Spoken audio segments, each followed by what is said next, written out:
So,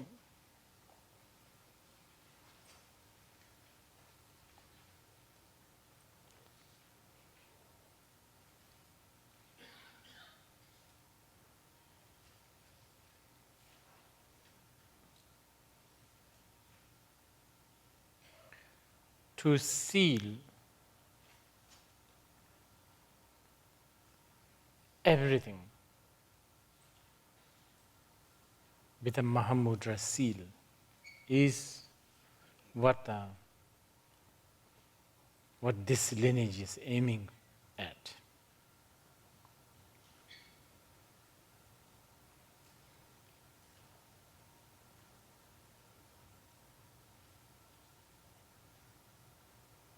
And for that,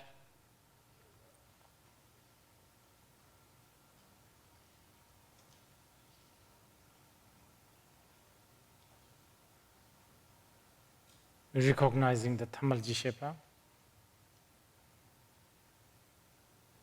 and maintaining that Tamalji is what is encouraged by our forefathers. So, what do we get? What do we get by maintaining the Tamalji What's the profit? I'd like to talk a little bit more about the profit.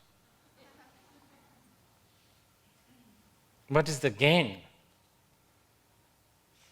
See, we, beings like us, we think in terms of gain and loss.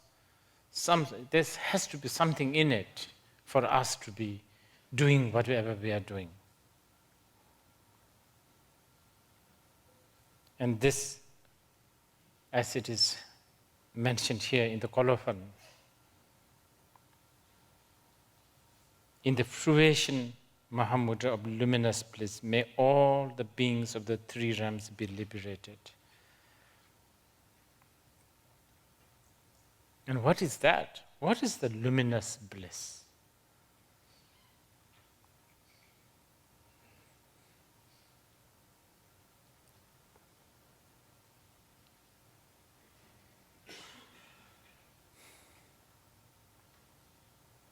Not so easy to explain this one.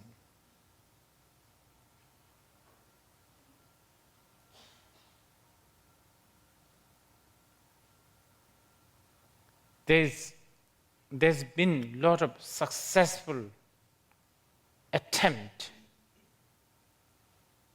to express how this luminous bliss function and manifest and exist, and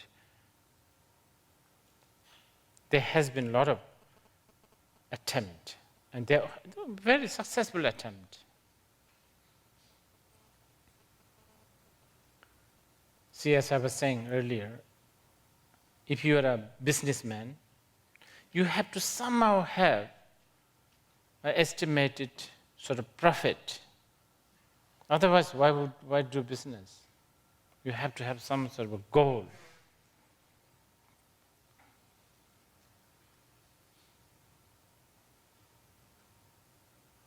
For the general cause lovers, we describe this luminous bliss in very amazing, mystical, magical descriptions we gave. For instance, Ushnisha, Buddha's tip of the head. That's what you get. You understand? And among many other things, you will get antelope-like ankle. Right? 32 major marks. You will have tongue that will cover the whole face. You will have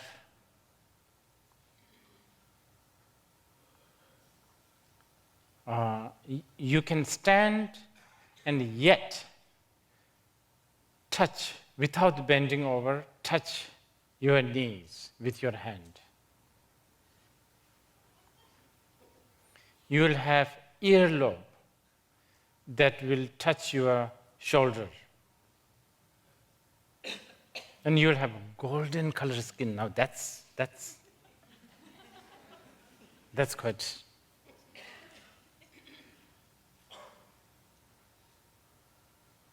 Bronzing lotion people, you know, who loves. So we have the descriptions like that. And if you are not looking at them really closely, they're all, wow, wonderful. 32 major marks, 80 minor marks, and incredible jhanas and kayas, you know, the body, the form, and the wisdom, and all of that. Infinite things we can talk about. But if you look at them closely, then you realize that they are quality of non-duality. They are all like attempt to describe the quality of non-duality to the audience that only knows the dualistic language, like us. But as I have probably put it very negatively, in some sense, many of us, we may not be that attracted to have an antelope-like ankle. So I remain in the Tamalji shape all this time, sacrifice everything, go inside a cave and eat only nettle soup, and then I'll get an antelope-like ankle? What's the point? That's probably what you will think. But describing this fruition Mahamudra, which is the luminous bliss, luminous, salva, bliss, deva tan salva sungdujupa, it's difficult to express. But I have to say, if you really read these 32 major marks and 80 minor marks, and all the descriptions of the Buddhas, Kayas and Jhanas, those are really good. I don't think we can get anything better to describe the quality of luminous and bliss, better than like 32 major marks and 80 minor marks. Because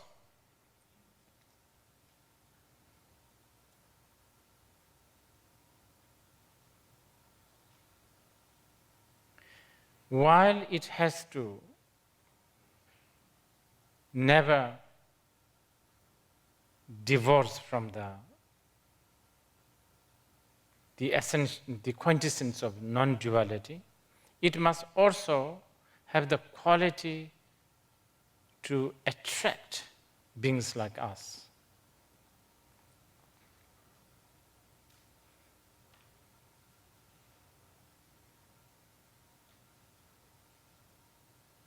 But this is very much described again in the songs throughout in the Gaju Kurtso.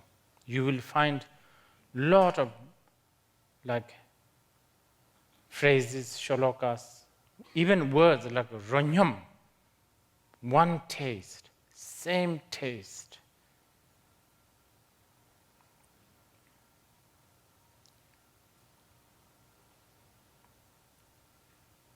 And vaguely, if we use our intellectual mind, we can sort of maybe we might have a vague idea.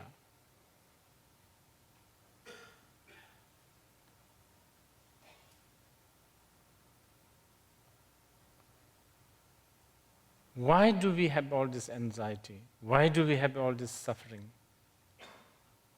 Because we just never let the ordinary mind be ordinary. We just always poke it and try to make it special and extraordinary. In the process, we get entangled more and more and more. And this entanglement then appears in the form of hair, body,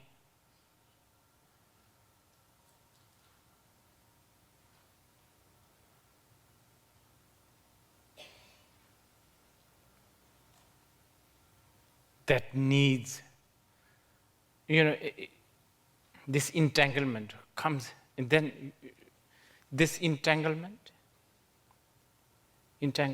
lots of entanglement. And when this entanglement becomes J or Te, when the entanglement becomes fat and gross, then it becomes a form like this and this.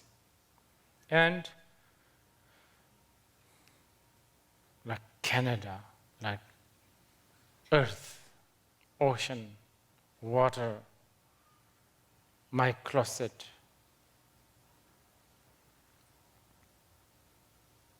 brain tumor,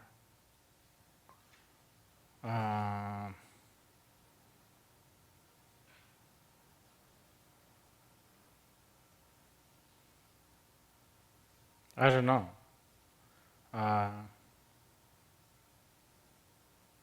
80 kilos, hell realm, hungry ghost realm. All these are basically a projection of entanglement, not being able to stay in the Thamalji-shepa, but becoming gross and gross and entanglement becoming very big and very gross. Then basically it has become an issue. when there's no, when you don't stay in the Thamalji-shepa, things becomes issue. You have to deal with it. And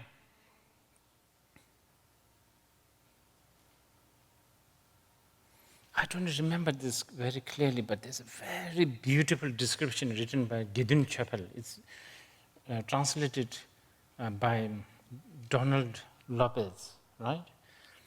It's quite, it's a really good. It's, let me just, I don't remember the text very clearly, but Gedun Chappell is so incredible. He's very unique. Anyway, vaguely, he used the metaphor of a beautiful girl. The girl symbolizes or represents the Thamalji-shepa, okay? The ground, luminous emptiness that we talked this morning. And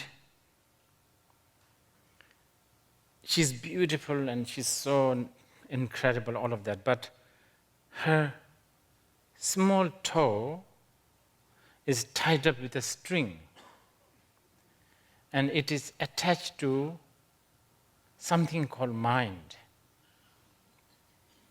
And mind is attached to body. You understand? Now the string.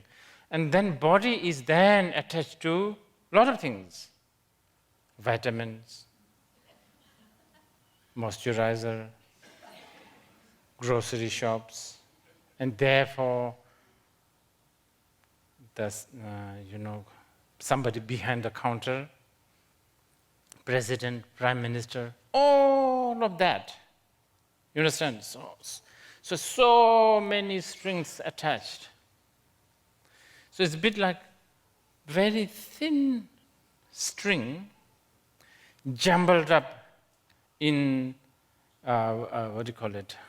thorns, the thorn-infested sort of bush. And Gedun Chappell said, so-called success in our so mundane life usually is being able to undo just one of those entanglements. And that's called, we usually celebrate success. Little realizing that in the process of celebrating the success, we also get entangled more. Now I'm trying to describe the fruition, Mahamudra, okay? Because we need to know the profit. Why are we doing this?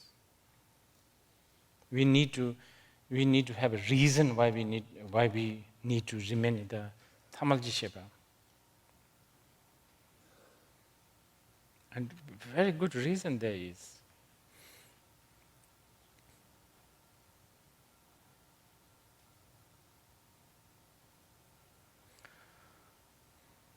Because all our anxiety, problems, everything comes not being able to remain in this Tamalji-shepa. Everything.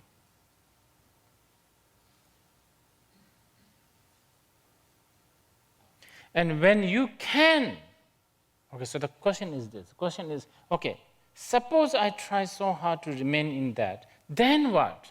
Will I have halos? Will I have golden colored skin? All of this. Yes. You will have much more than that. I mean, right now, for you, golden colored skin, you only have a very limited, the gold color in you, in your head, is so pathetically small. It will be like 10, 20,000 times more golden. It will be blue, it will be white, it will be black, it will be infinite. The golden color, because we cause lovers, we love gold. We have always loved gold somehow. So, since we love the gold, so it's a bit like the Vajradhara, like going through this. Okay, what are these sentient beings? What do they like? What kind of? Oh yeah, they love gold. So let's give them gold color.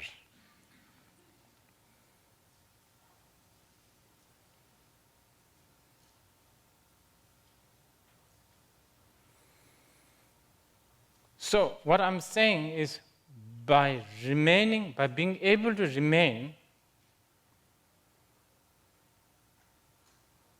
within the state of Tamalji-shepa, crudely speaking, what will happen? One of the masters have said, "Sendang chakpa nyam." This is little crude.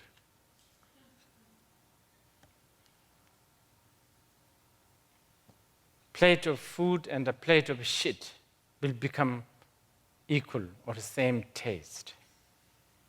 This is, of course, in a way, you will hear this as an exaggeration, but it is actually not. It's really hitting a very big point. Everything that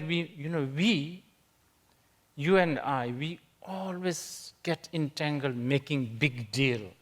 Everything is a big deal. And in the process of making things big deal, we get worked up. Samsara is basically the quality of samsara is a continuation worked up. Always getting worked up.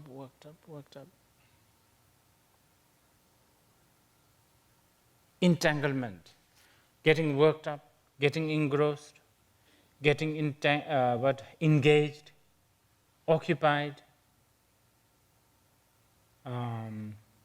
stress, not relax. See, all this comes.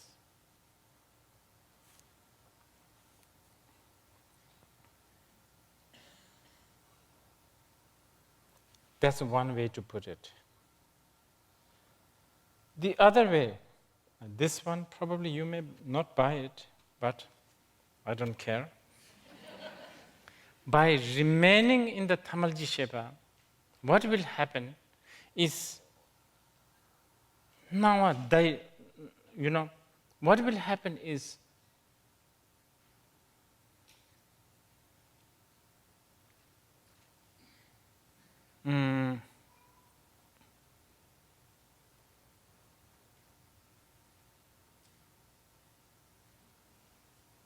okay, let me put this. This might interest you.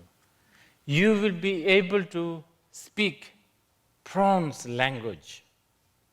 Prawn? Yeah? Lobsters and prawn. Shrimp. Shrimp. You'll be able to speak shrimp's language. That's quite good, don't you think? You might want to do that. And much, much more. Everything. You will be able to understand things that you have never understood before. But I think our forefathers are not that interested in speaking shrimp's language.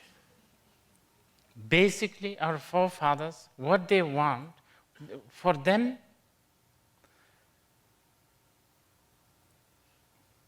I don't know whether interest is the right way to put it, but by being able to remain in the Tamalji Shepa, everything becomes a teaching, and everything becomes a source of teaching, and everything becomes what we call the treasury of Dharma. And it is for this reason, it's from this they sing these songs. Didn't I tell you? No eraser, no pencil. It gushes out. And this is a very important one, by the way. This is a really important one. Many Kagyu forefathers, and for that matter, Nyingma forefathers, very well known for never studied, but yet they, excel. Many, those who have gone to proper school and studied the text and all of that. Like, for instance, Nyingma's great Jigme Lingpa, he has never studied anything more than the second chapter of the poetry, yet he wrote volumes and volumes of commentaries and so on and so forth. And how does this happen? Because everything, so-called the outer world, the inner world, everything, outer world definitely, but especially the inner world, prana, bindu, nadi, all of this, chakras, channels, everything manifests from this ground luminous emptiness. Like an ocean, the waves, they come out of this ground luminous, they dissolve into the ground luminous.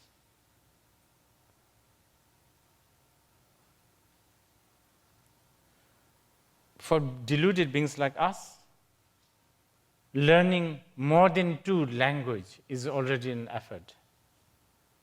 We need to start from the scratch. But for someone, a Mahasiddha who is never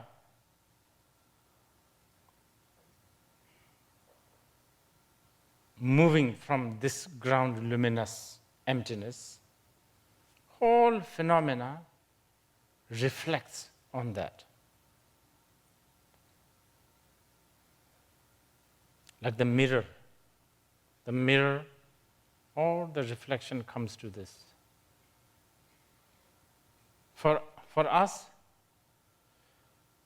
our mirror is a bit like chasing one, what do you call it? Not reflector, what do you call it? Like, okay, so one reflection and then we chase.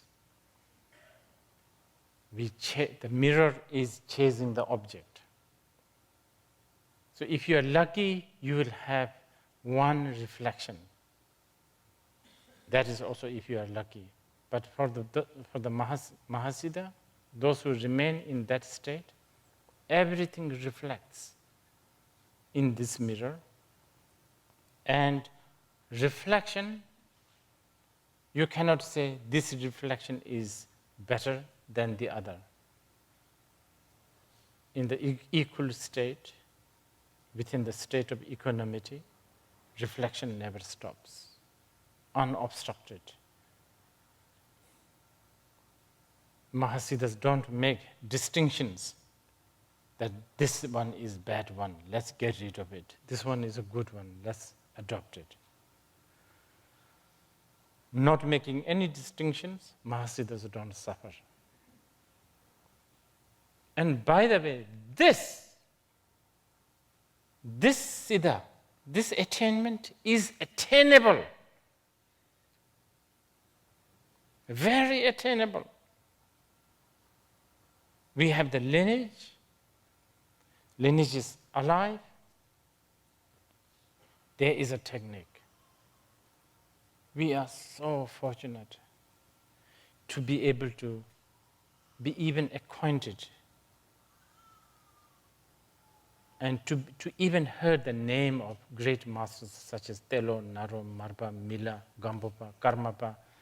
So fortunate that we have even heard their names. That this alone will guarantee that there is an end to our individual samsaric existence. Guaranteed, I'm telling you, guaranteed that our samsara will end. Now you have to make sure that this samsara will end soon. That's you know, that is up to you.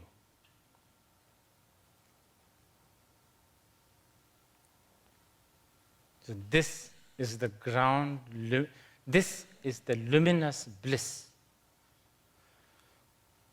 And this is you, even if you are critically minded, you should be really attracted to this, because here we are not promising you things like, oh, you know, if you go do this, you will have a clairvoyance, you will have a halo, you will have all of that. We are not promising all of this. Those are not really important. But I'm not saying they won't happen. They will. But not probably according to how you wish. And how we wish, it doesn't have to happen. Like, you know, Jigme Lingpa's prayer says, you know, how do we know the blessing of the Guru comes to us? His answer was, when 100 things that you wish don't come true, and when 1,000 things you dare not wish comes true. This is what we need to, so this is it's a really worthy path to pursue. And it is doable. This is a great thing, it's a really doable.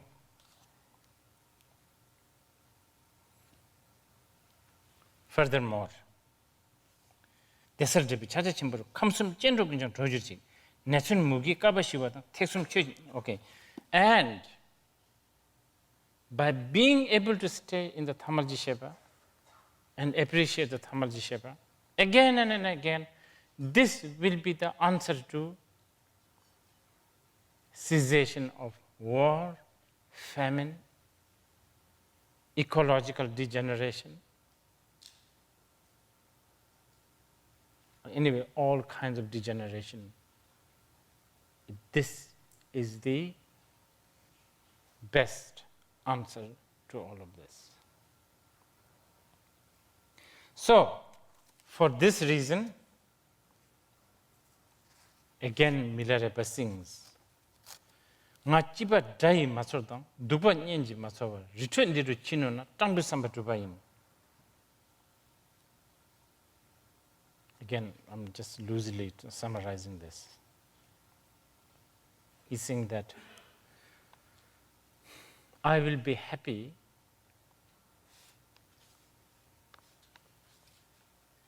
if my life ends in this cave, in this remote place. without my enemy knowing that I have been quite happy,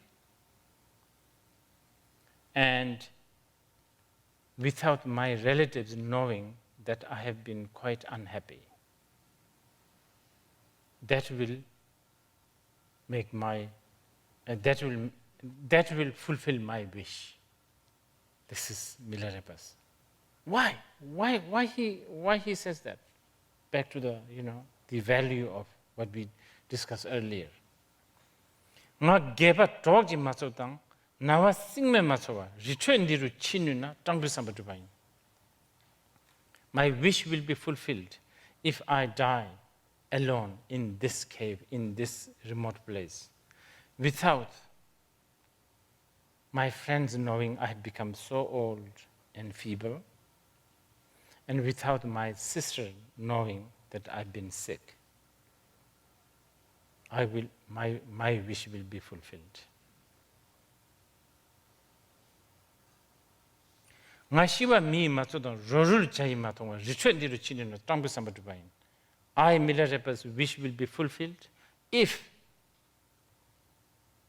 I die in this cave, in this remote place, without human beings knowing that I died, and without the birds discovering my rotten body too soon.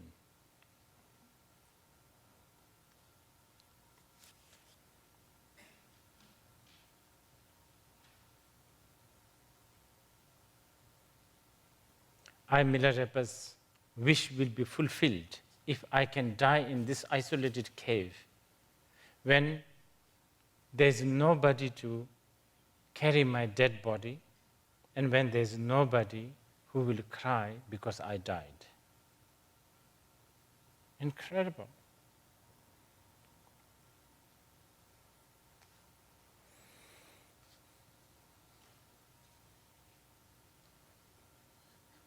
I, Milarepa's wish will be fulfilled if I'm able to die in this isolated cave when no one asked about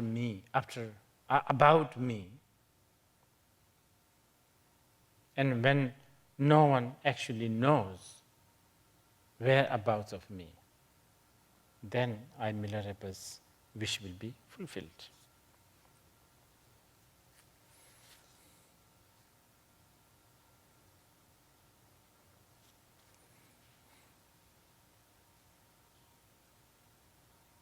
One more thing about the Thamarji Shepa, and then we'll go back to some other comprehensible stuff.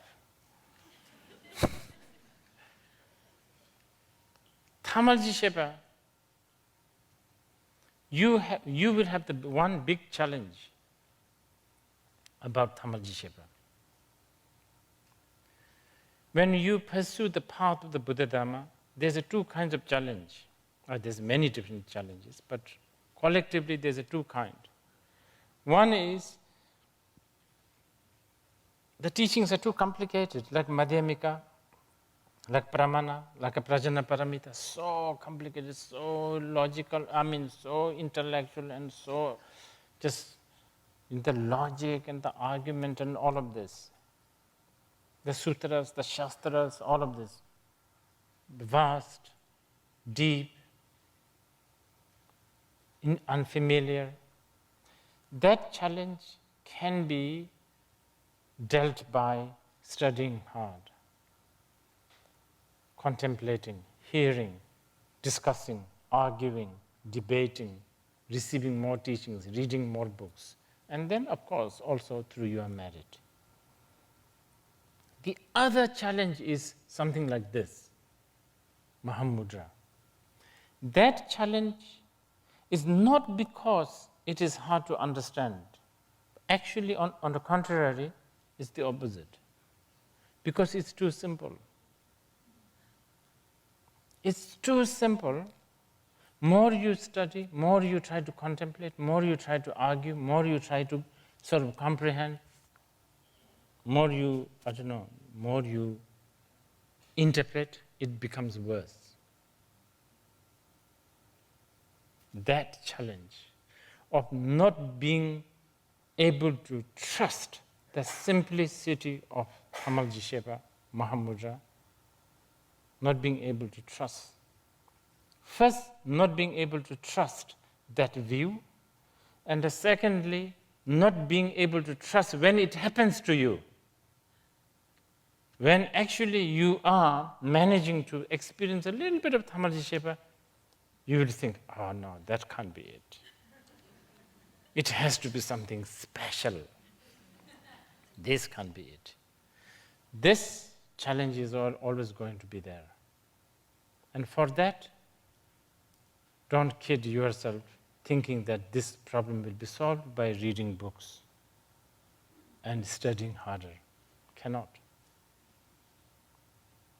And for this reason, the Guru's blessing is so important. So this then leads us to the next song. There's so many, just, like, as I said, I don't know where to begin. I just thought,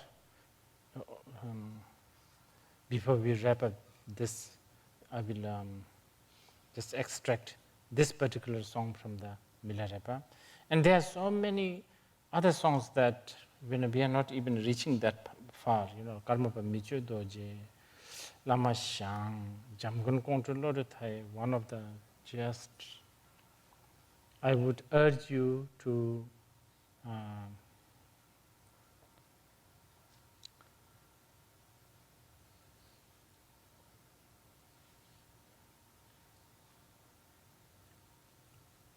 explore the world of Jamgun Control Thai.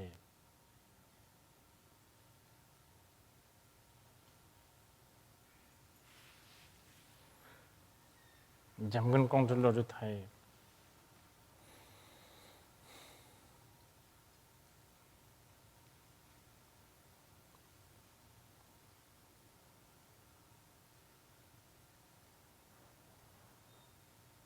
Has done a lot.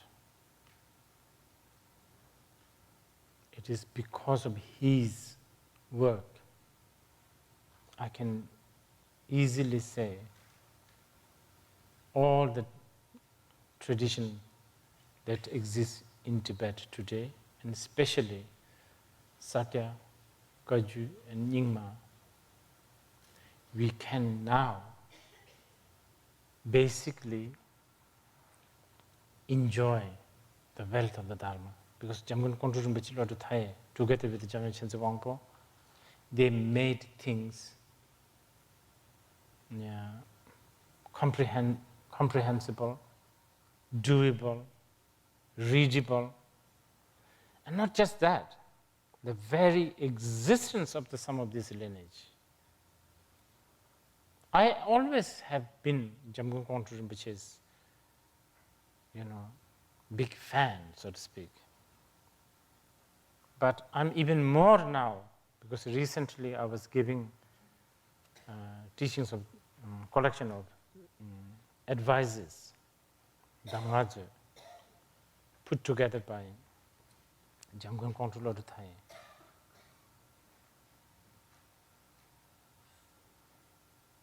And things that guy have done, it's just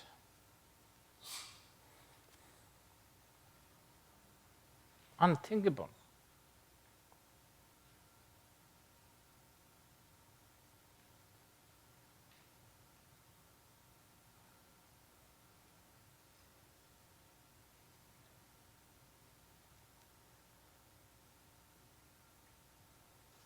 Anyway, to tackle the challenge, the second kind of challenge, not trusting the simplicity,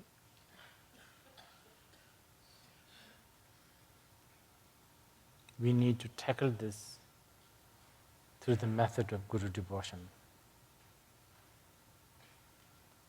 And this path of the Guru devotion,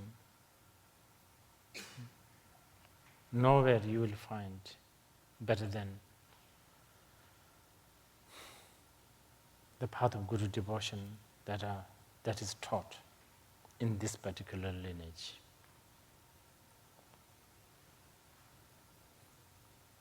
I mean, the stories of Naropa and Milarepa alone, as I've been saying,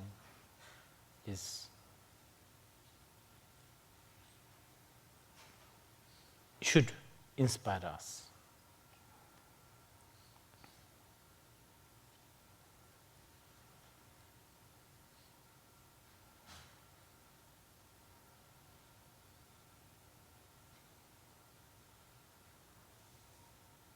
So, before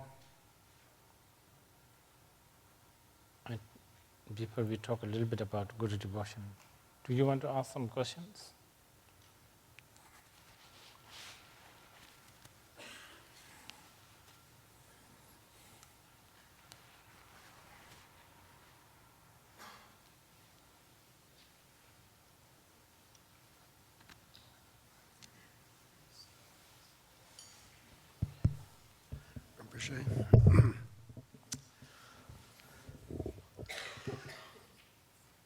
Hello.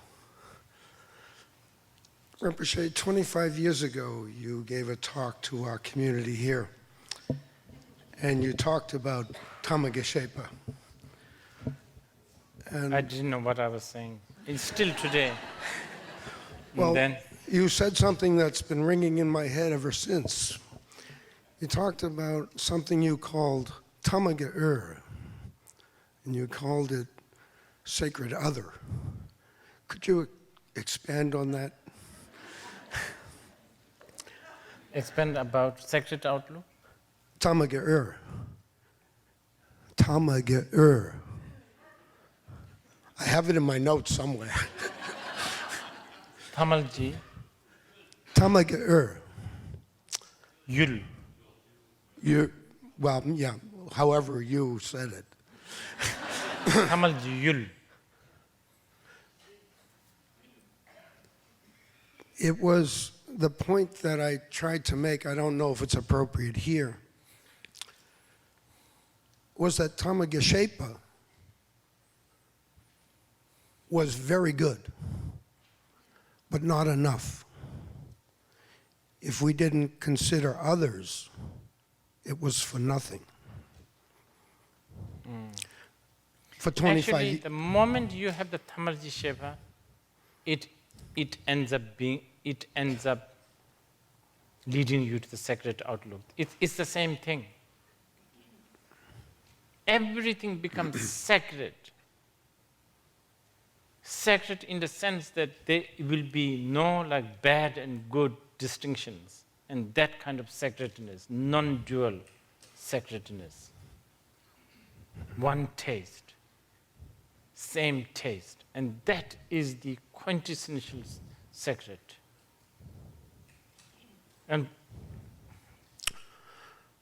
Thank you.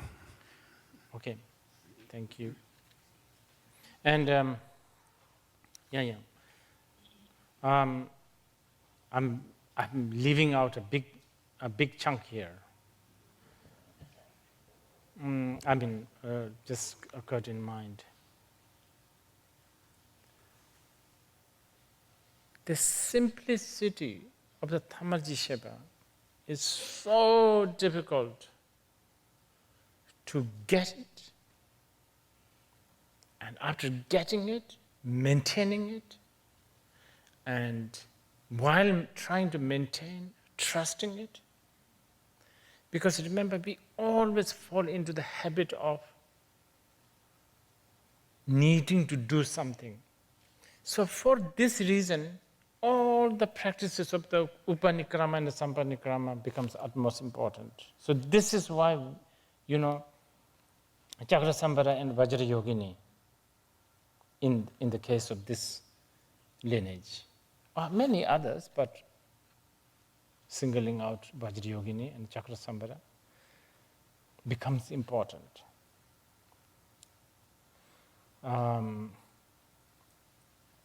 Because as the Kolodamba, the Demcho, the supreme bliss, the name of the deity itself indicates.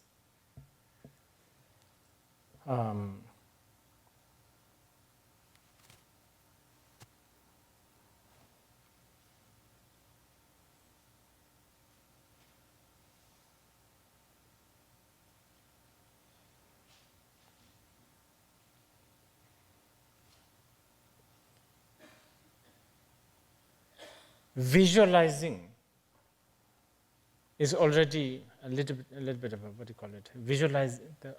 I almost don't want to use the word visualization. Within the spirit of the Dhammajisepa, arising and knowing oneself as the Vajrayogini or the Chakrasambhara, and mingling with the world.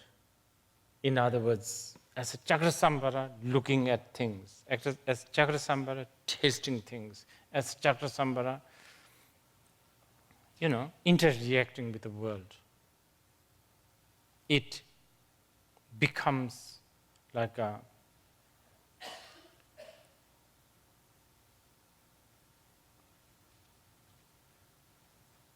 multiplier to increase the bliss and emptiness. So this is why the practice of the Upanikrama really important. And I know many of you do Chakrasambhara and Vajrayogini, and you have received these abhishekas. And I have also been told, some of you, I've done Chakrasambhara before, I've done Vajrayogini, I haven't done for a while, so then you feel like disconnected. You should not feel disconnected. It's not like if you forget to do Chakrasambhara for about 2 years, Chakrasambhara says goodbye. It doesn't, sort of go away, drifts away. Chakrasambhara is none other than that ordinary mind. Remember, like the bed, you have been sleeping and having 3 countless eons of nightmare. You haven't moved 1 inch. That bed, that ground, luminous emptiness is the Chakrasambhara, is the Vajrayogini. Vajrayogini and Chakrasambhara, by the way, are in, they're basically not 2 separate entities. And therefore, the moment you think of a Chakrasambhara, it's there. So,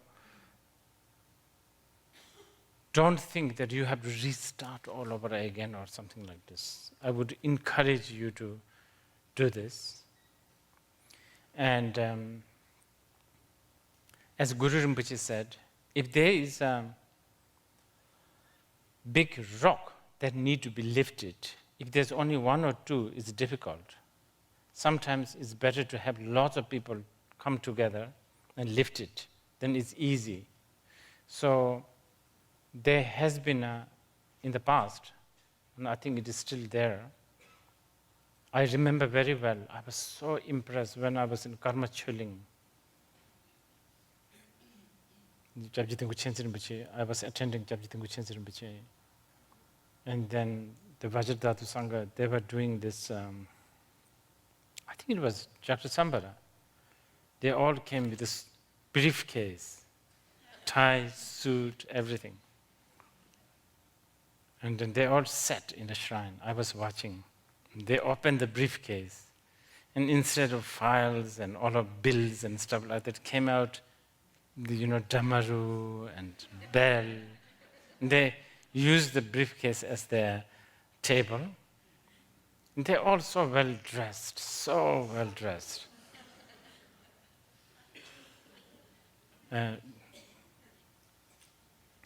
Some of them probably is borrowed. But anyway, they are Chopins. I remember Lady Chopin. And they do Chakrasambhara in English. It was the first time I see a group of people who are doing Chakrasambhara puja in different language. So good. But anyway, doing the sadhana together has, everything is a matter of, cause and condition. So sometimes when a practitioner can't lift the heavy weight of Chakrasambhara alone, it is also good to do together, like a feast and so on and so forth. And it's something that I would encourage you to not to forget. Yes? Rinpoche, this is actually related to the Vajradhatu suits, and it's also related to one taste. And I found that I'm not all that motivated by not caring whether it's a plate of food or a plate of shit, and that I'm a little confused about the difference between equanimity and discriminating awareness, wisdom. Trungpa Rinpoche taught us to appreciate good food, good clothes, which isn't the same as not caring whether it's food or shit. And so I can't quite put it all together. Could you say a little bit more? Oh, that one I have heard. I have heard that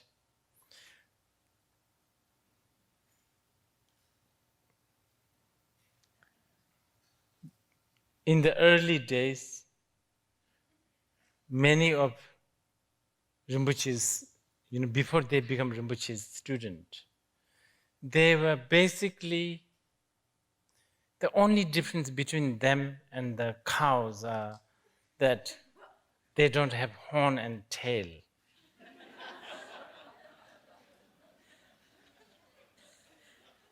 That's what I was told.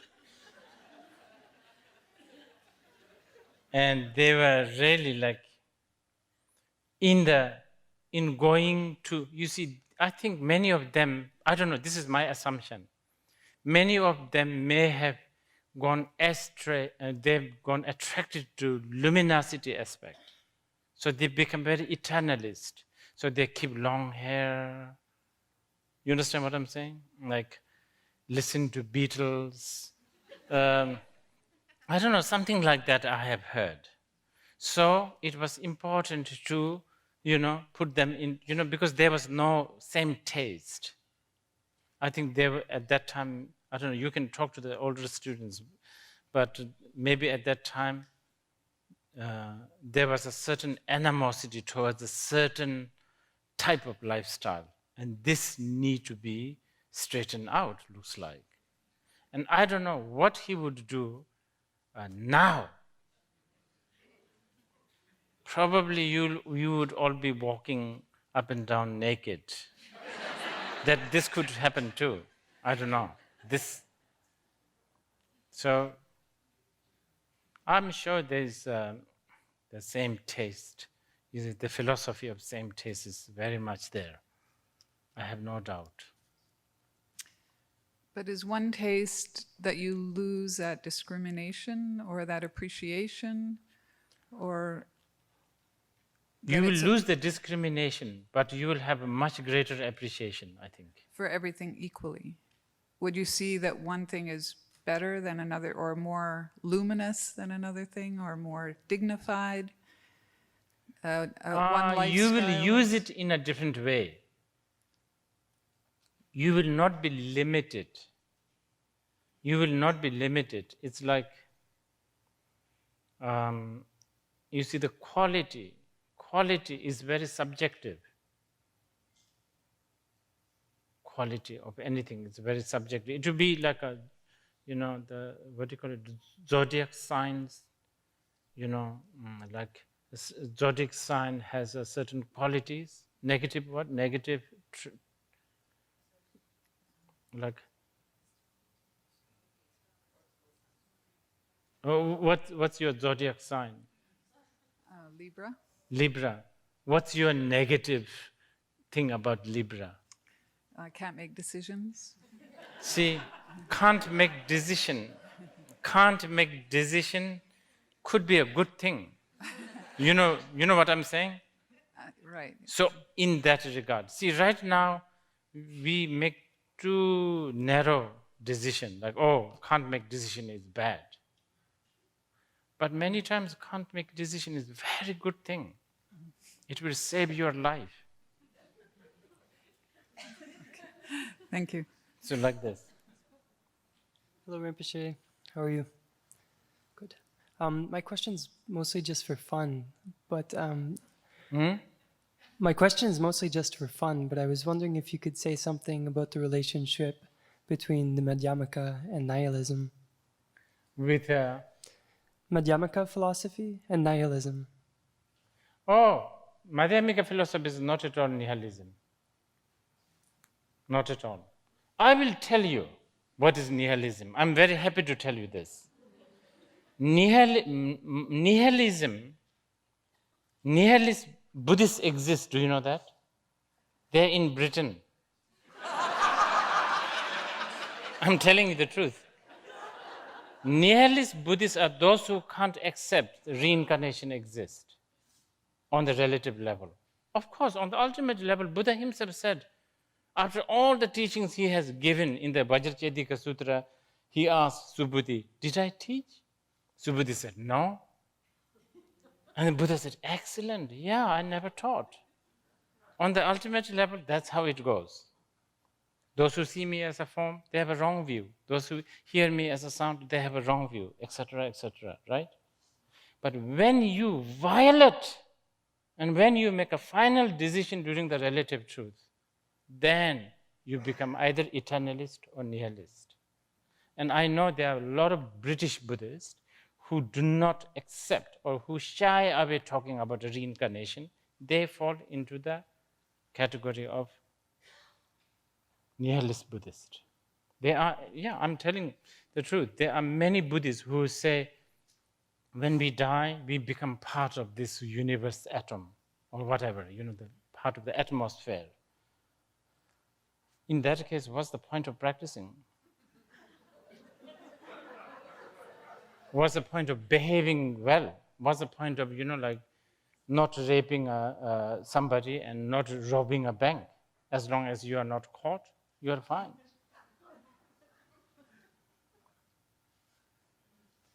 So why do you think they're both, if that's the conclusion? What? If the conclusion would be like, what's the difference between any good action or bad action for a nihilist? How do you think it fits in that there is a nihilist Buddhist appreciation? You are talking from the ultimate point of view? No. Relatively, yes. There is a law and there is a big distinction. Relatively, yes. If you plant rice, rice will come. If you plant tomato, tomato will come. So that order is intact. So you better be good boy. Relatively. And absolutely? Absolutely. Not only those things does not exist, even the non-existence do not exist.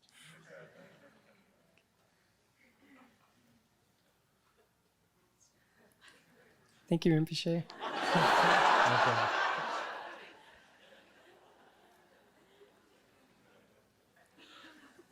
Rinpoche, I've been thinking about your teachings about the box and entanglement and the sesame seed and the sesame oil. And I wanted to ask you about your experience of stepping out of the guru box, so to speak, and stepping out of the guru box and becoming an artist and a filmmaker and being engaged in the world, with deadlines and budgets and the kind of things that for most of us would get us entrapped and confused and how that went. How that went, or just how you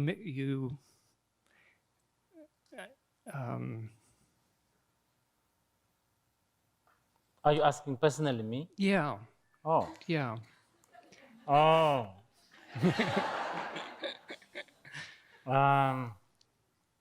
Lot of hypocrisy, lot of disguise, lot of, deception.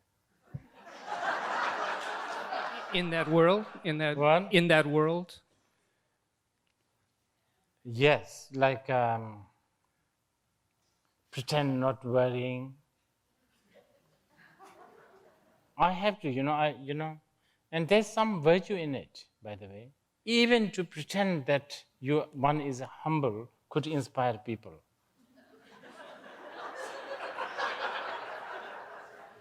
There's some good in it. And if it does, it's good.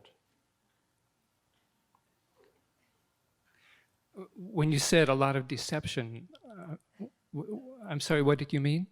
Exception. Deception, you said a lot of deception. Oh, just, like pretending not to be worried and pretending everything's going to be all right. Everything's going to be all right. We say this, but we know that it's not really truth, that kind of thing. And does it work? Yes. Yes. To the certain extent. And then you just have to distract the others before they find out. Do something else. So it's kind of a show? I shouldn't be talking to you too much because all my, secret strategy is coming out. Well, I was interested in the secrets, in terms of, if you separate yourself from the world, then of course it's easier not to become entangled. But if you are willing to engage, then not being entangled takes special skillful means. Okay, I can sort of say that the Buddhist teachings and practices definitely must have some effect when things are, like not really going according to the normal way, kind of being able to, sort of accept. I'm sure there's a little bit of that. Thank you. Okay. Hi, Rinpoche again. I've got several questions. I can just do one or two, or there's three. One is about merit, one's about Vipassana, and one's about the Regent. One's about? The Regent. You said you had an argument with a man in Oxford, and I really liked your response, first of all. But there's another side of it that came to mind when you talked in your book, What Makes You Not a Buddhist. And at the end of the book, you said if somebody, an individual or group, commits bloodshed, bloodshed, Okay. kills, then that we as a Buddhist should condemn that individual. Yes. Yes. Generally speaking. Yes. I'm not exactly sure when you say generally speaking. You see, I was talking about the big picture. The big picture I like. Yes. I'm just trying to also... As long as you like that, then I've done my job. The narrower picture, yes, I can understand how your sentiment. Okay. The second question is about merit. You talked about if you've got merit. You had a problem that you felt, I'm paraphrasing, you couldn't set up a navy and things like Trungpa was doing because people would look at you strange. Right. Okay. And also, when you were talking about merit, you said, well, if you don't have merit and you try to teach, you're not going to get a very large audience. Okay? And maybe you'll just get one or two people. When Naropa was at Nalanda, he had a large audience. And then he left and spent many years with Chalopa. And after Tilopa hit him with the shoe. Mm-hmm. Then Naropa went off. And as far as I know, when Marpa came from Tibet to seek out Naropa, he found him in a little hut with only a couple of students. Right. I would have thought that the merit that Naropa gained from being with... Oh, yeah. That's easy. Yeah. Because in Nalanda, Naropa had to comply with people who believe in no pain, no gain. And that's good, you know. But in that cave, there, Naropa finally probably managed to teach about all gain, no pain. That is so amazing. One Marpa I will trade with billions of these Naropa graduates.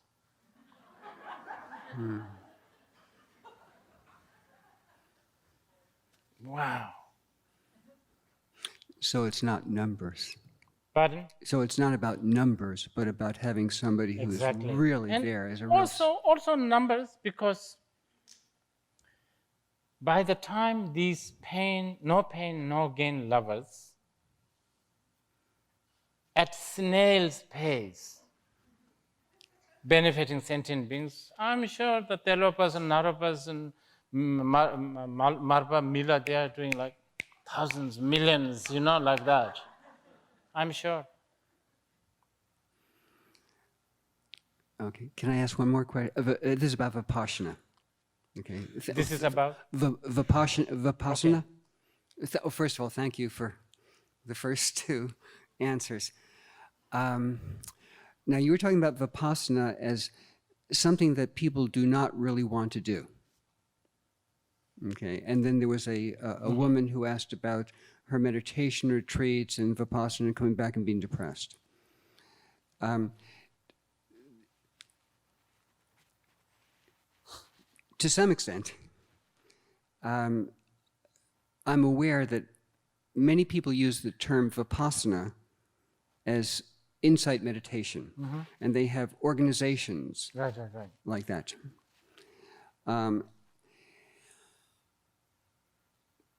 There isn't a lot of talk that I've heard like you just did about people not wanting to do Vipassana.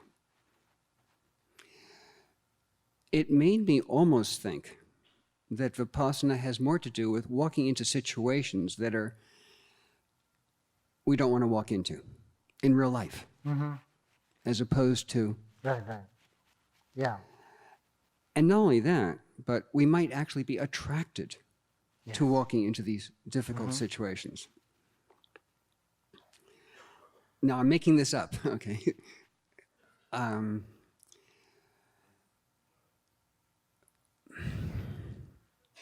I on the right track?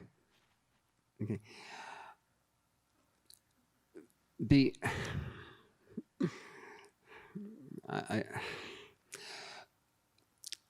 I don't actually feel depressed about doing that. I sometimes find that I want to do it. When I feel people not wanting me to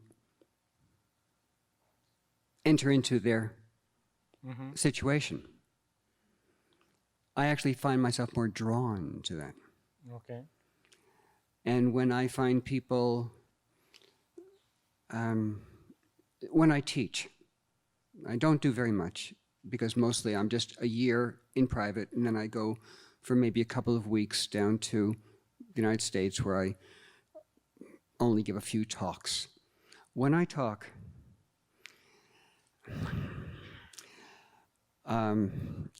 I drink scotch. It upsets a lot of people. I don't drink a lot. But I really liked when Trungpa Rinpoche did that. And I love him. And maybe part of me likes to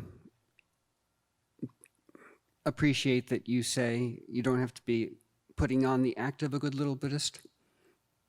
Well, I may not be a good little Buddhist. But the reaction I get is all the Buddhist teachers where I go, without even listening to my talks, tell all their students not to come and even hear me. Now, when you talked about if you did certain things like Trungpa Rinpoche, you would have a hard time. Okay. I don't want to back off. Okay. But some of what I do, I know. I don't, do what he did with the women. I'm not sure that's a question, but I'm going to do it anyway. Okay. So I hope that's okay. But it had to do with the merit, and I don't get a large audience. Yes. If I do, they leave.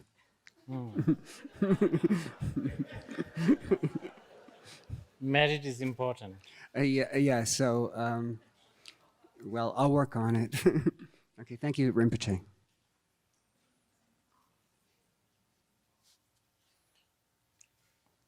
Even if you don't have a merit, at least people should be karmically in debt with you. Even if you don't have a merit, people should be at least karmically in debt, so that they're your victim. Yes, no, I do have that. Okay. Because I have some very good students. Okay. But I want to ask one more question about merit. Yeah. Which is, isn't merit sometimes guts? Sometimes. Having the guts to actually be honest with people in real life situations. Isn't merit sometimes having the guts to be honest with people in real life situations? Because you talk about enlightenment overnight. As if merit is something that you've done because you did all these practices. I don't know that one. Let me think. Okay, thank you. Thank you for coming to Halifax. And I'm not sure I remember well, but you talked about Tilopa giving Naropa the choice between, was it, prostrating to the Guru or to the Chakrasamvara mandala, and that he chose the mandala and it created inauspiciousness. Can you talk more about that? Oh, this is talking about that the Guru and the deity is inseparable. And in fact, Guru, for the beings like us, Guru is much more important, because Guru is something, back to our merit question, our merit can handle that much. That much is what our merit have, the capacity to understand in the form of someone who wears, robes, tie and suit, someone who speaks your language. The Chakrasambhara is abstract. So in this way, the Guru is much, much, much more important than thousands of Chakrasambhara. The physical being? Yes, also, because it's something that you as a being, deluded being, can relate to. We need that, we need that. That's an amazing act of compassion. But at the end, that Guru, one thing what you should not forget, is none other than the reflection of your own mind. On the ultimate level, there is a thief and there is a Guru. They are both equally reflection of your mind. None, no difference at all. Okay? A thief and the Guru. But chances of taking Abhisheka from the thief and mingling mind with a thief's mind, and receiving something out of this is and getting something out of this is zero. Because your karmic connection with a thief is someone who you have to really be careful with your bags. Whereas projection of the Guru is something that you admire, but in many different ways. Of course, you will admire him or her as a person, as someone who loves the same pizza that you love, someone who, stuff like that. And I don't know, all kinds of attraction. But among that, there's also another attraction, which is the attraction to the path to the enlightened qualities. You understand? So that's why it's so important. And what about the family being illusory body? What? Family. As? Illusory body. Family. No? Relationships? I don't know. What was it? Oh, you mean the Milarepa's song? Looking at the family situation, you can get something out of it, which is a deconstruction of the illusory institution. Well, that one is kind of, if you look at our family situation, you can kind of tell. Okay. Thank you for coming here, Rinpoche. I've always wanted to hear you talk in person, and it's been lovely. I had a question about something you said that really sort of perked my mind about half an hour ago. I think you spoke to the idea that how do you know when you've received the blessing of the Guru? And you said it's sort of like when your life's not going your way, or when everything you want to happen doesn't happen, everything you don't want happens, and that's when you know you have the blessing of the Guru. So does that mean that that's more opportunities? That you dare not wish to think happens. Oh, you dare not wish to think. So things that you can't conceive of before that point. Okay. So it doesn't mean that basically there's more opportunity the more like kicks to the behind. Yeah, because many times we don't know what to wish for. Our wish are very short-sighted and narrow-minded, and it's all coming from the box. Exactly. You know. Okay, thank you. What time is it? Okay. Thank you, Rinpoche. I'm interested in the the no pain, all gain statement that keeps on coming up, because I'm a little confused as to the immediacy of that versus that as an endpoint on a journey. For instance, the last time you mentioned that was describing, you were also talking about the enlightenment of Naropa. And obviously, the path to the enlightenment of Naropa was wildly painful. Thrown off buildings and, repeatedly whatever. Incredibly painful. So the way you're saying it feels more like like the advertisement road sign on the side of a highway, like make the turn off here, and when you arrive there, no pain, all gain. And so I don't know whether that connects to, whether the way you're describing it connects to, say, the Shambhala teachings around of the Sakyong Trungpa Rinpoche or the Sakyong Mipam Rinpoche about the path being, joyful, or the path being celebratory. So maybe if you could elaborate on that. Yes. Very good question. Very good. No pain, no gain, all gain, no pain. Yes. I will stick with that.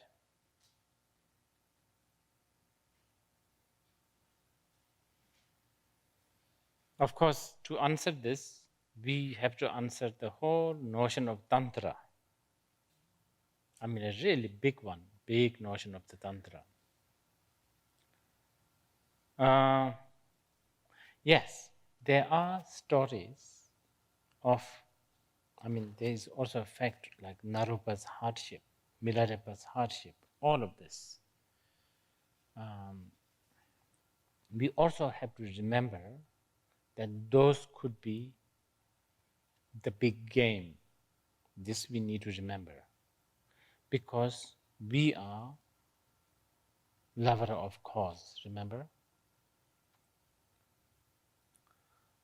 In fact, when Milarepa first went to this Dzogchen master, and Dzogchen master said, oh, my teaching, if you are the fortunate being, like within short time, overnight you will get enlightenment, and nothing happened. And then he was sent to Marpa, who really basically, give him big hard time. All of this.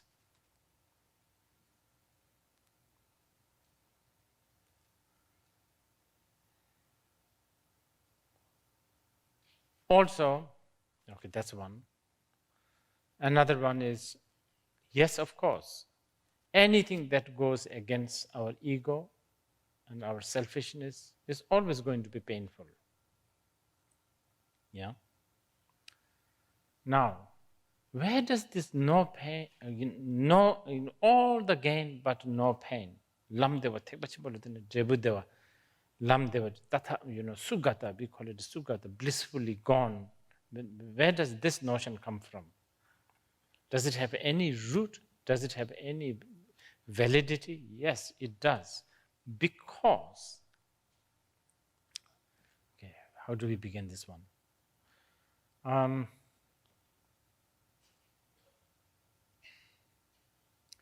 Okay. Is it Telopa or Saraha? Now I'm not so sure. But anyway, one of them said, one that binds the idiot liberates the wise ones. Okay? Something that binds the idiots, the thing that binds the idiots, actually, the wise one will use this as a means to liberate themselves. This is a very important remark in the Vajrayana. Generally, in Buddha Dharma, as in all the situation of the path, we have a problem and we have a solution to this problem. Okay? A path that really have a clear distinctions between the path and the solution is what we call causal path. By the way, somebody asked us about the causal path. When the path becomes higher and more profound, distinctions between the solution and the problem is very small, very, very small. And by the time we reach to this level, the very solution, the very problem is the solution. This is why in the four dharmas of the Gampopa, Gampopa can dare say, the fourth one. Yeah. Okay, how should I put it? So, again, coming back to the big picture, if you are looking in a very narrow way, like what happened between a disciple and a guru, yes, you can say there is a lot of hardship. I'm sure many of what Trungpa Rinpoche did to some of his students have pulled rug out of their feet again and again and again and made them completely uncomfortable. But there was an assumption that these people have hired Trungpa Rinpoche to do that. You understand? This is their decision. So do you mean that as in the a notion of what binds the idiot liberates the wise person, and that it's saying basically, you think this tastes bad, but actually it's very good for you? See, it's a bit like this. The Vajrayana thinks like this. See, you can't separate moisture from the water. If you have a glass of water, you have a glass of moisture. The Vajrayana attitude is, if you have a glass of anger, then you have a glass of wisdom. You understand? That spirit, being able to use that spirit, makes the Vajrayana have the access or the ability to make everything into path. So this is why Jamgon Kontrol Rinpoche Lotu Thaye. This is not me. I'm not bluffing this. You can refer to collection of advices by Jamgon Kontrol Rinpoche Lotu Thaye. He said, if somebody eat something like a grape with visualization of oneself as a Chakrasambhara, if somebody eat a grape, merit is more than inviting thousands of Buddhas for a lunch for 3 months. So that's why Sugatas. Well, I guess I at least intellectually, I understand the notion about the notion of the anger and the wisdom being inherently the same, or at least having that workability. I guess where I'm interested in probing into is about that path element, because it feels like, I mean, I understand that you've been talking about, you've been really ragging on the causal path. And so one level it seems like we're just not talking about that at all. But then I don't know where that leaves us as far as practitioners, that we should sort of, maybe to bring it to the book, that we should sort of fake a routine of the 4 men from Calm and pretend to have miracles and do our pujas and just hope that at some point it becomes genuine and then we just immediately wake up. No, this is good. So for this, what we need to aspire for is to become a disciple of superior faculties. We are not disciple or a practitioner that has a superior faculties. That's why even in the He Vajra Tantra, it is stated, those who cannot chew this path, they must go to the causal path. Yes. They must become like Vabheshikas. They must accept all of that. They must do all of that. Never in any tantric text mentions that without any of this. But if you are a disciple of superior faculty, if you have that superior faculties, you can do it.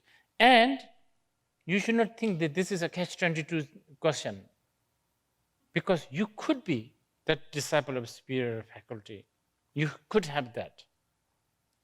You can develop that through the aspiration and decision. You can develop that daringness. You can. And if you can really genuinely do that, you can bypass all the causal path. But if you think that, oh, I don't know, maybe that is a little bit, like a little doubt, there's always the causal path. And we should never give up the causal path. Never. Thank you, Rinpoche. That's what I think Trungpa Rinpoche said. Never forget Hinayana or something. Yes, never forget that one. What time is it?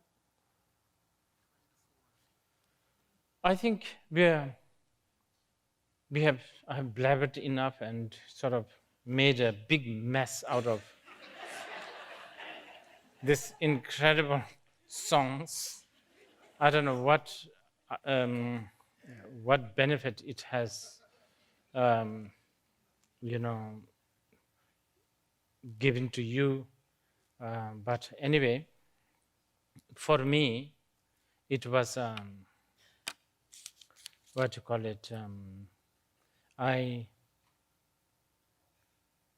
all along, yesterday and today, I had this thought that I really want to accumulate merit, and I want to do it by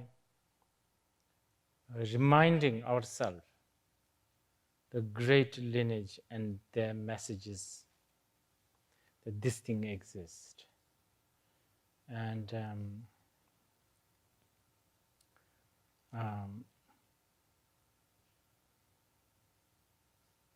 many of you are familiar with the nuances, the language, and the characters in this world.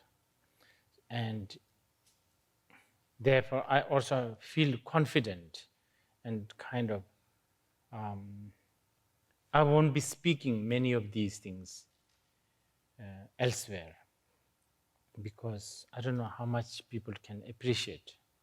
But here, you are already, many of you are already, you grow up and you have been bombarded with this information. So as a reminder, I have received so many teachings from the Karmakaju, Shangbakaju, and Drupakaju lineage. I cannot say I have been practicing diligently, but I want to offer a service to this incredible lineage. And in India recently, as I was saying before, I had the opportunity to give some of these, quite a big chunk of Kagyu teachings to some of the Rinpoches and many, many monks, which was so, I don't know, encouraging and inspiring for me. For just even to have the opportunity to introduce that this thing exists. And that's why when people here asked me to teach, I thought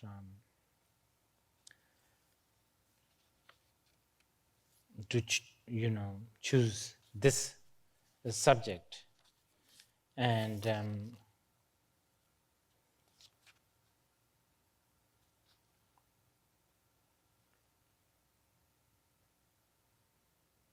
Trungpa Rinpoche said here, the Kagyu tradition is said to be the most stubborn and honest in following its heritage.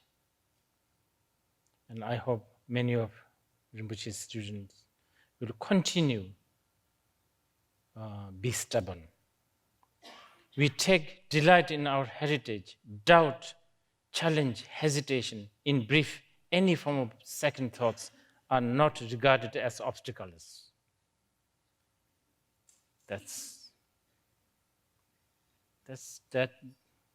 a big encouragement. But rather as a fuel to push us further and cause our devotion and heartfelt longing to blaze, to increase our intense desire to follow the example of our forefathers.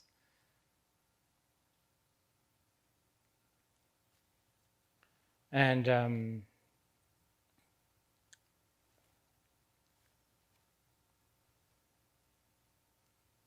this is just so wonderfully amusing, and I don't know what to express this part. As for myself, the older I get, the more of a Kagyu person I become.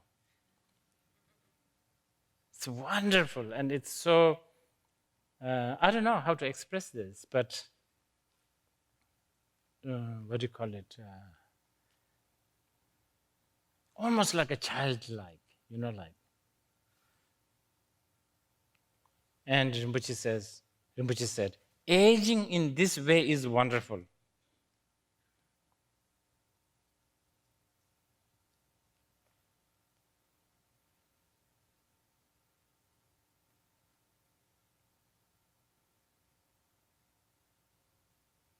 And I've already read, I have been left out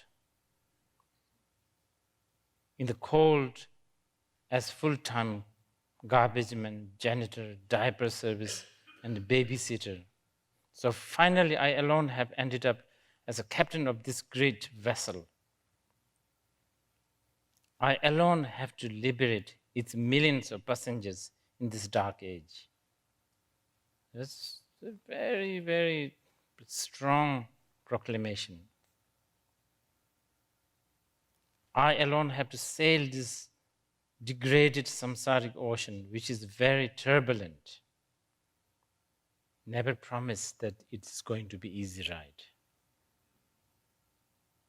And with the blessing of the lineage, and because of my unyielding vow, there's obviously no choice.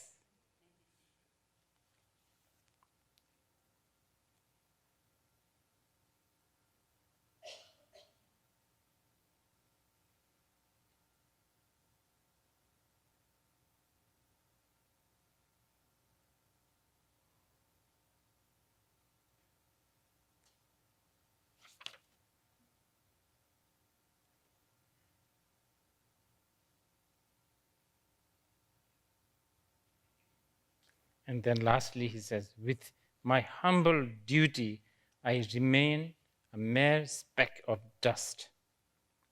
Since the forefathers wished to burden me with the responsibilities of a Vajra Acharya and Vidyadhara, I remain a humble servant of the practice lineage.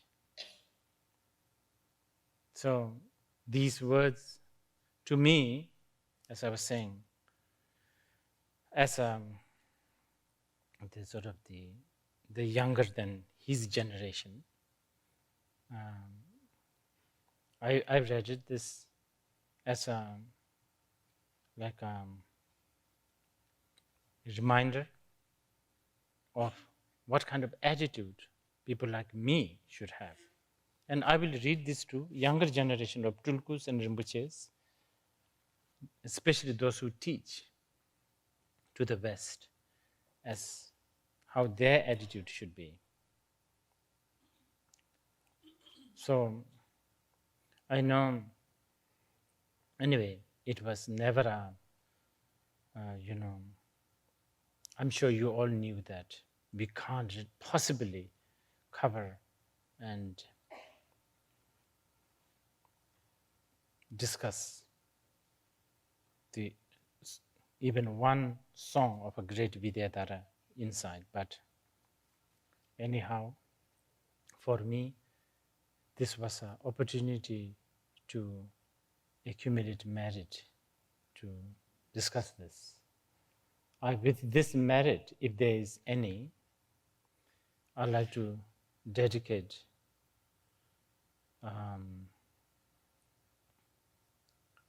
that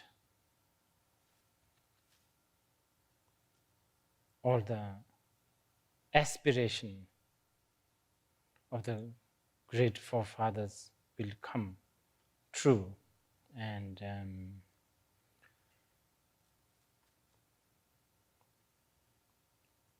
bodhisattvas and the Buddhas who are working tirelessly to benefit sentient beings, may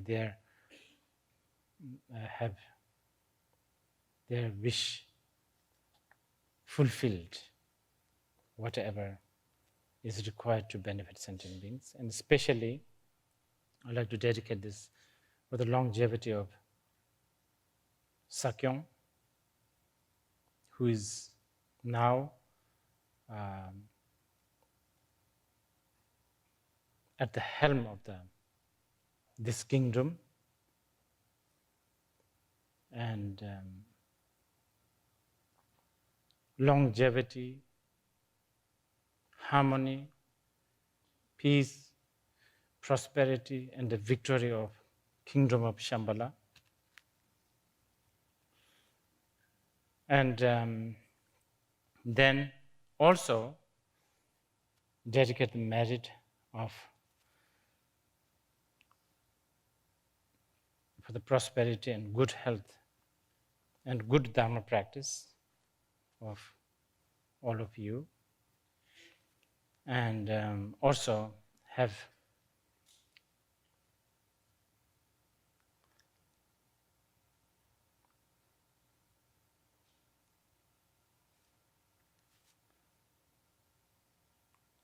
libido of Donna home and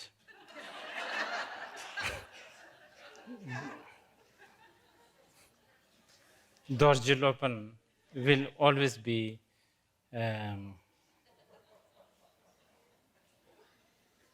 at its peak.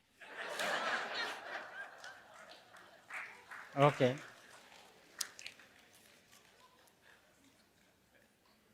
So here, I think maybe we should recite some of Rinpoche's poetry. Are we prepared for that?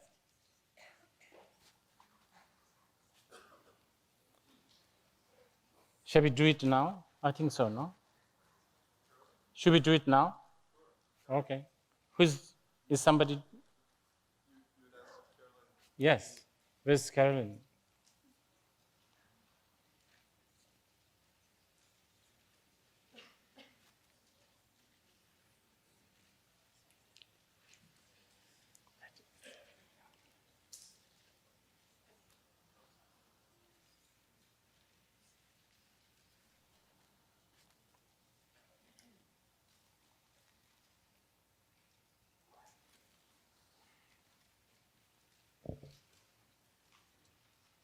Hmm? Yes, yes. Maybe you can introduce also why you are doing this way.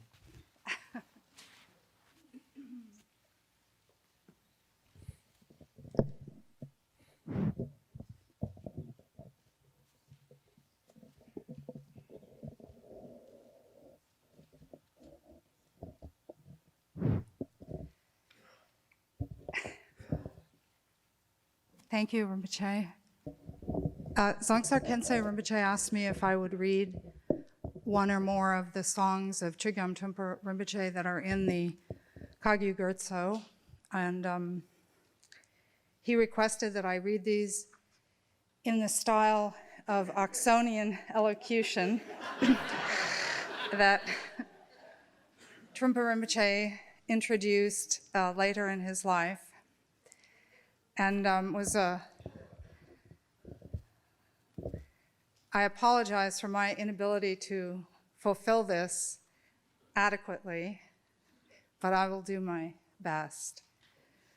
Rinpoche, would you like me to read any particular song, or No. just one? Yes. Okay. So I'll read the first song, entitled "The Spontaneous Song of the White Banner." Last night, I dreamt my only father guru, Padmatrime, was carrying a white banner marked with a blue hum that fluttered in the wind. He was mounted on an unbridled white horse, riding on the surface of the ocean. As I awoke with bittersweet memory, I wrote this song of recollection. Incomparable Father, Lord Guru, when you are riding the white horse of Dharmata, you are not daunted by the waves of relative truth. With genuine, penetrating insight, you fly the banner of self-existing home. When you fly in the space of bliss and emptiness, your bearing is that of a white Garuda. You are not daunted by extreme views. As you soar, all appearances are the 100 dances of Dharmakaya. When you reside in the palace of the practice lineage, your bearing is that of Vajradhara. You sing the songs of Mahamudra. The 3 worlds are filled with holders of the ultimate lineage. When you are in the highlands of fearlessness, your bearing is that of a high glacier peak. The snowstorm of wisdom is all pervasive. You court the white clouds of compassion. When you roam in the jungle of samsara, your bearing is that of a tiger. You bite off the head of the beast of ego fixation. You consume the innards of hope and fear. Remembering your bearing, Father, I, your son, wake from a dream into bliss and emptiness. This Gana Chakra of Supreme Mahamudra, how delightful is this glorious, perpetual enjoyment. May this song of one taste, the music of realization, liberate the beings of the three worlds. Thank you.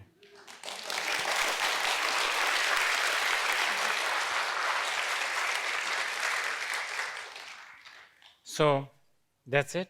We are finished now. I think there's going to be something